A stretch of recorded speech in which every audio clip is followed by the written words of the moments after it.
Hello friends, আজকে আমি তোমাদের জন্য স্পোকেন ইংলিশের আরও একটা ভিডিও নিয়ে চলে এসেছি। প্রথম সেন্টেন্সটি দেখো, আমার বুক ব্যথা করছে। I have chest pain. Chest pain মানে হচ্ছে বুক ব্যথা। I have chest pain. Next, আমার মাথা ঘুরছে। I feel DG.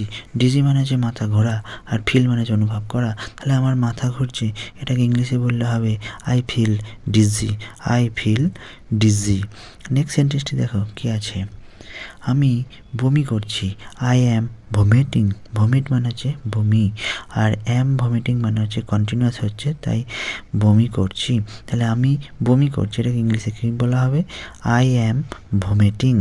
আমার শরীর ব্যথা করছে। I have body pain. Body pain মানে হচ্ছে শরীরে যন্ত্রণা, আর এখানে হ্যাভ অর্থে ইউজ করা হয়েছে আছে। তাহলে আমার শরীর ব্যথা করছে, এটাকে ইংলিশে কেমনভাবে বলবে? I have body pain. Next, আমার রক্তচাপ বেশি। My blood pressure is high. এখানে হচ্ছে ব্লাড প্রেশার মানে হচ্ছে রক্তচাপ, আর হাই মানে হচ্ছে বেশি। তাহলে আমার রক্তচাপ বেশি, এটাকে ইংলিশে বলবো my blood pressure is high.